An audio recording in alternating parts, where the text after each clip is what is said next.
저희 함께 볼 하나님 말씀은 여호수아 20장 말씀입니다. 여호수아 20장 1절부터 9절 말씀. 여호와께서 여호수아에게 말씀하여 이르시되 이스라엘 자손에게 말하여 이르기를 내가 모세를 통하여 너희에게 말한 도피성들을 너희를 위하여 정하여 부지 중에 실수로 사람을 죽인 자를 그리로 도망하게 하라. 이는 너희를 위해 피의 보복자를 피할 곳이니라. 이 성읍들 중에 하나에 도피하는 자는 그 성읍에 들어가는 문 어귀에 서서 그 성읍의 장로들의 귀에 자기의 사건을 말할 것이요 그들은 그를 성읍에 받아들여 한 곳을 주어 자기들을 그 중에 거주하게 하고 피의 보복자가 그의 뒤를 따라온다 할지라도 그들은 그 살인자를 그의 손에 내어주지 말지니 이는 본래 미워함이 없이 부지 중에 그의 이웃을 죽였습니다. 그 살인자는 회중 앞에 서서 재판을 받기까지 또는 그 당시 대제사장이 죽기까지 그 성읍에 거주하다가 그 후에 그 살인자는 그 성읍 곧 자기가 도망하여 나온 자기 성읍 자기 집으로 돌아갈지니라 하라 하시니라. 이에 그들이 납달리 산지 갈릴리 게데스와 에브라임 산지의 세겜과 유다 산지의 기랏 아브라바 곧 헤브론과 여리고 동쪽 요단 저쪽 루벤 지파 중에서 평지 광야의 벳셀과 갓 지파 중에서 길랏 리못 므낫세 지파 중에서 바비산 골란에 구별하였으니 이는 곧 이스라엘 모든 자손과 그들 중에 거류하는 거류민을 위하여 선정된 성읍으로서 누구든지 부지 중에 살인한 자가 그리로 도망하여 그가 회중 앞에 설 때까지 피의 보복자의 손에 죽지 않게 하기 위함이라. 아멘. 네, 제가 텍사스에서 좀 시간을 보냈습니다. 거기서 대학교를 다녔고 또 거기서 신학교도 다녔습니다. 그러다 보니까 이 텍사스 사람들의 취미 생활 중 하나가 바로 헌팅, 사냥하는 것입니다. 근데 이 사냥을 할 때 아무렇게나 사냥할 수는 없고 딱 이제 정해진 곳에서만 그렇게 동물들을 사냥할 수가 있습니다. 동물 보호 구역에서는 아무리 멋진 어떤 사슴이나 또 어떤 짐승이 나타난다 할지라도 그 구역 자체, 그 지역 안에 있으면은 그 동물들은 안전하기 때문에 그 동물들을 사냥할 수가 없는 것이죠. 동일하게 오늘 본문에서 나오는 것이 하나님께서 이 땅을 분배하시고 이제 이스라엘 사람들이 그 땅에서 정착하게 되는데 그 땅 안에서 안전한 지역, 즉 도피성을 하나님께서 만드시는 것을 오늘 본문을 통해서 볼 수가 있습니다.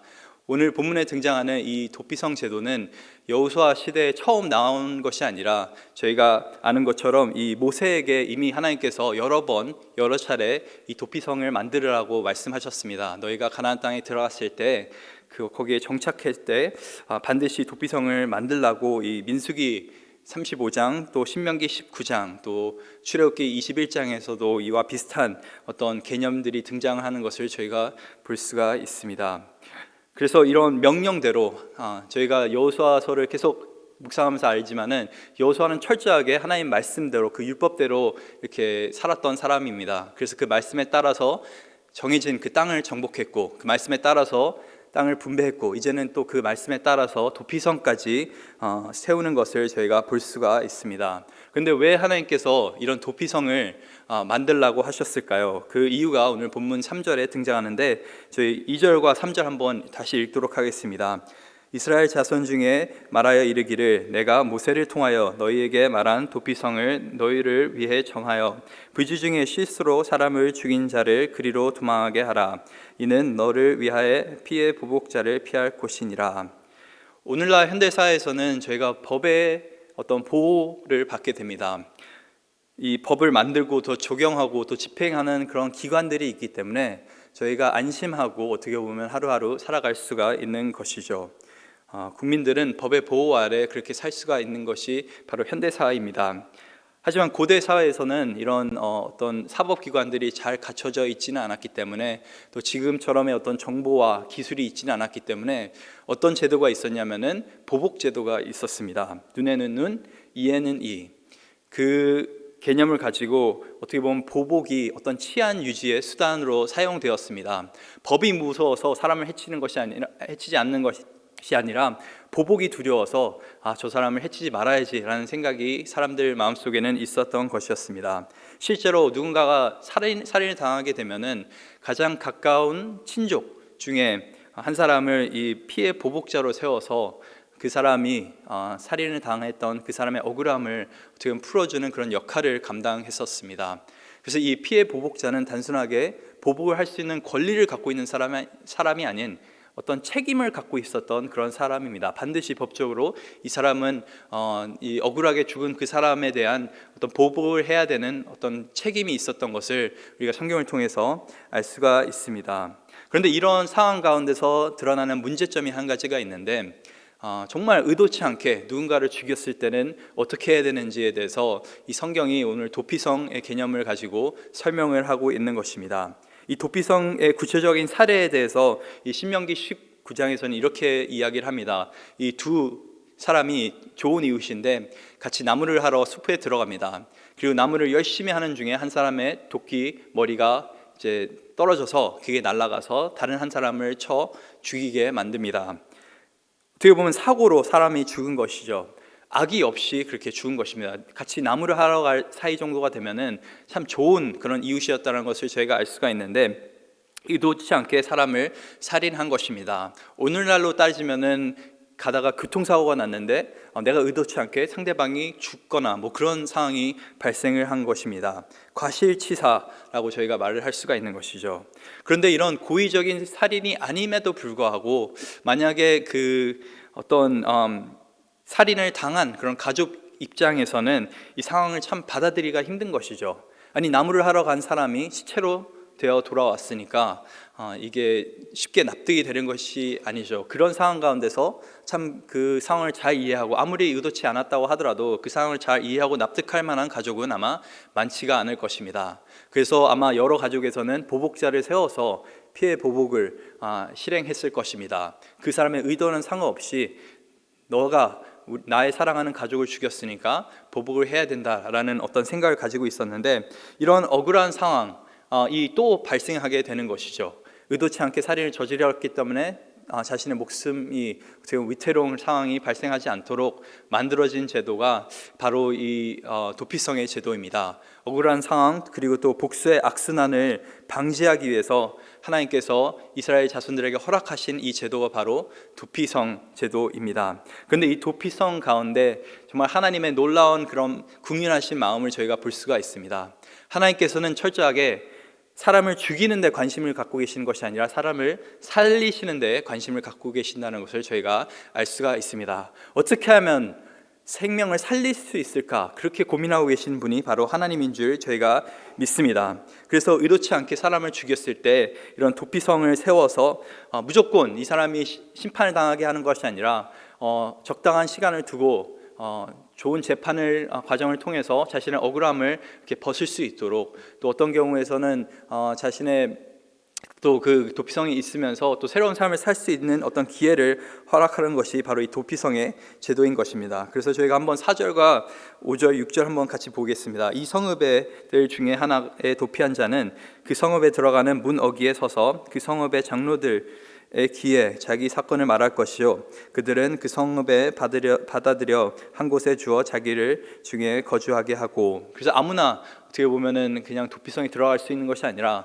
의도치 않게 살인을 저질렀는데 자기가 억울하니까 그냥 죽을 수는 없으니까 도망할 수 있는 자가 이제 가는 곳이 바로 도피성이었습니다. 그리고 그냥 들어갈 수 있는 것이 아니라 자신의 상황을 자세하게 이렇게 설명을 해야 되었습니다. 그리고 그것이 납득되었을 때 이 장로들이 이거는 좀 어떻게 보면 우리가 좀 기간을 두고 판단해 볼 여지가 있다라고 했을 때는 그 사람을 도피성 안으로 데리고 들어왔습니다. 그래서 5절에 보니까 피해 보복자가 그의 뒤를 따라온다 할지라도 그들은 그 살인자를 그의 손에 내주지 말지니 이는 본래 미워함이 없이 부지중에 그 이웃을 죽였음이라. 그 살인자는 회중 앞에 서서 재판을 받기까지 또는 그 당시 대제사장이 죽기까지 그 성읍에 거주하다가 그 후에 그 살인자는 그 성읍 곧 자기가 도망하여 나온 자기 성읍 자기 집으로 돌아갈지나 하라 하시니라. 그래서 어떻게 보면은 의도적으로 살인하지 않는 사람에 대해서 어떤 보호를 해주는 것이 바로 도피성의 개념이었습니다. 만약에 의도적으로 살인을 했다고 한다면은, 악의적으로 살인을 했다고 한다면은 이 민수기 35장 30절에도 이제 쓰여져 있는데 그 사람은 반드시 이 사형에 처할 것이라고 이 목숨은 목숨으로 갚아야 된다는 그런 내용들이 민수기 35장 도피성 얘기가 나오면서 거기에 등장을 하게 됩니다. 그래서 철저하게 이것은 악의적인 어떤 생각 없이 고의적이지 않은 상황 가운데서만 해당되는 것을 저희가 알 수가 있습니다. 어떻게 보면 도피성이 하나의 감옥 역할을 했던 것이었습니다. 그래서 저희가 한 가지 볼 수 있는 것은 도피성은 공의의 장소였습니다. 공의의 장소, 정의가 실현되는 장소가 바로 도피성이었습니다.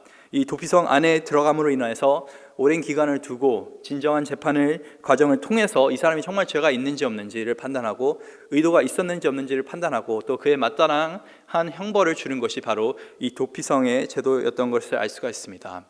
또 한 가지 주목할 것은 의도하지 않게 살인을 한 자도 처벌은 받는다는 것입니다. 물론 의도한 사람, 악의적인 어떤 마음을 가지고 살인한 사람만큼의 처벌은 아니지만은 이 의도하지 않게 살인한 자도 어떻게 보면 제한된 주거 생활, 또 제한된 자유를 가지고 그렇게 생활을 해야 되었습니다. 그래서 대제사장이 죽기까지 그런 생활을 계속적으로 도피성 안에서만 할 수가 있었습니다. 도피성 밖으로 나오게 되면은 피해 보복자에 의해서 죽을 수가 있기 때문에, 정당하게 보복을 당할 수 있기 때문에 이제 법적으로 이 사람은 도피성 안에서만 생활을 해야 되는 것이 바로 이 도피성의 개념이었습니다. 하나님은 물론 우리의 의도를 중요하게 생각하십니다. 하지만 우리가 의도치 않게 짓는 죄도 죄라는 것을 오늘 본문을 통해서 저희는 알 수가 있습니다. 어떤 사람들은 그렇게 얘기합니다. 아니, 하나님을 모르고 죄를 짓는 사람은 괜찮지 않나? 아프리카에 정말 생각 없이 아무런 사상 없이 종교 없이 살아가고 있는 그런 사람들이 죄를 지으면은 괜찮지 않나? 라는 생각을 할 법도 한데, 사실 죄는 죄입니다. 의도가 어떻든 우리가 알고 지었든 모르고 지었든 술김에 지은 죄든 다 죄는 죄라는 것을 성경은 분명히 말하고 있습니다. 물론 의도하고 어떤 악의적인 마음을 가지고 지은 죄는 더 심한 어떤 재판을 받게 되는 것이죠. 하지만은 그렇지 않다 하더라도 분명히 죄는 죄인 것입니다. 그래서 저희가 예수님을 모르는 그런 분들이 정말 악의 길을 가고 있을 때, 죄된 길을 가고 있을 때, 또 특히 우리 어린 자녀들이 죄된 길을 가고 있을 때, 아이고 그냥 잘 모르니까 그렇지, 천만의 말씀이요. 하나님이 보시기에는 어린아이가 지은 죄도 어른이 지은 죄도 동일하게 죄인 것입니다. 하나님이 기쁘게 여기시는 것들이 있고, 또 하나님 보시기에 악한 것들이 분명히 있다는 것을 오늘 본문을 통해서 알 수가 있습니다. 오늘 도피성은 공의의 장소였던 것을 저희가 압니다. 그래서 아무리 의도치 않게 살인을 저질렀다 할지라도 그에 대한 대가는 분명히 치렀다는 것을 본문을 통해서 알 수가 있습니다. 그리고 두 번째는 도피성은 공의의 장소뿐만 아니라 은혜의 장소였다는 것을 오늘 본문을 통해서 저희가 보게 됩니다. 이런 도피성 안의 삶 가운데 이 도망자는 새로운 삶을 살 수 있게 되는 것입니다. 비로소 도피성 안에 들어갈 때 비로소 어떻게 보면 참된 쉼을 누리게 되는 것이죠. 더 이상 원수로부터 어떤 공격과 위협을 속에 살지 않아도 되는 것이 바로 도피성의 개념이었습니다. 도망자는 더 이상 두려움에 떨어서 사는 것이 아니라 그 안에서 평안하게 그렇게 새로운 삶을 살 수가 있었던 것이었습니다. 그뿐만 아니라 이 도피성에 살고 있는 동안에 대제사장이 만약에 죽게 된다고 한다면은 이 대제사장이라는 인물은 희생 제물을 담당해서 희생 제사를 드렸던 사람이기 때문에 그런 대표성의 원리로 의해서 이 사람이 죽으면은 이 사람이 많은 사람들 대신해서 죽었다라는 개념으로 인해서 도피성에 있는 사람들이 이제 나올 수 있게 되었던 것입니다. 대속의 개념인 것이죠. 그래서 오늘 본문 7절과 8절에 보니까 6곳에, 요단강 동편의 3곳, 또 서편의 3곳에 이렇게 도피성을 이렇게 세우게 되는데, 그 지점을 보게 되면은 이제 지도에 어디에 도피성이 세워져 있는지 그려보게 되면은 저희가 깨닫게 되는 것이 이 이스라엘 전역에 도피성이 있었습니다. 6군데가 쫙 퍼져 있어서 이스라엘 지역 어디서든 하룻길 안에 이 도피성에 갈 수가 있었던 것이었습니다. 그래서 어떤 사람이든 정말 자기가 억울하다고 한다면은, 살고자 한다면은 하룻길 안에 자기의 원수의 손에서 벗어나서 갈 수 있던 것이 바로 도피성이었습니다. 누구에게나 이것은 열려져 있었던 것이었죠. 오늘 본문 9절을 보니까 이 도피성의 제도는 이스라엘 백성들에게만 적용됐던 것이 아니라 이방인들, 또 이스라엘 자손들 가운데 거주하고 있던 거주민들, 이 기본 족속 같은 그런 사람들에게도 적용되었습니다. 그 말은 뭐냐면은 하나님의 백성뿐만 아니라 정말 모든 사람에게 이것은 열린 문이었다는 것입니다. 동일하게 이방인들도 이런 혜택을 누릴 수가 있었다는 것이죠. 그래서 누구나 어느 때든 갈 수 있는 곳이 바로 이 도피성이었습니다. 저희가 중요하게 생각해야 되는 것은 이 도피성은 결국에 예수 그리스도를 예표하는 그런 상징적인 어떤 곳입니다. 도피성이 갖고 있는 이런 특성들을 예수님 또한 갖고 있다는 것을 저희가 신약 성경을 통해서 알 수가 있습니다. 예수님은 죄로 죽을 수밖에 없는 우리를 위해서 어떤 피난처가 되어 주십니다. 도피성에 도망 온 이 사람들은 사실 도피성이 없다고 한다면은 아무리 의도치 않게 살인을 저질렀다고 하더라도 죽을 수밖에 없는 그러한 존재들이었습니다. 하지만 이들이 도피성에 들어오게 됨으로써 살 수가 있던 것이었죠. 그런데 예수님은 어떻습니까? 의도치 않은 죄뿐만 아니라 우리가 정말 의도적으로 살인을 저질렀음에도 불구하고 어떻게 보면 우리가 궁극적으로 짓는 죄는 어떤 죄입니까? 우리가 하나님을 살인하는 그런 죄를 우리가 마음속에 범하게 됩니다. 하나님이 하나님 되심을 인정하지 않고 하나님이 계신다는 걸 인정하지 않고 매일 삶 가운데 하나님을 무시하면서 하나님을 살인하면서 짓는 죄가 바로 우리의 죄된 어떤 속성이라는 것을 제가 성경을 통해서 알게 되는데, 이런 살인죄를 우리가 범했음에도 불구하고 예수 그리스도라는 그런 도피성, 그런 안식처에 우리가 거했을 때는 우리가 새로운 삶을 살 수가 있는 것입니다. 이 도피성은 누구에게나 열려 있습니다.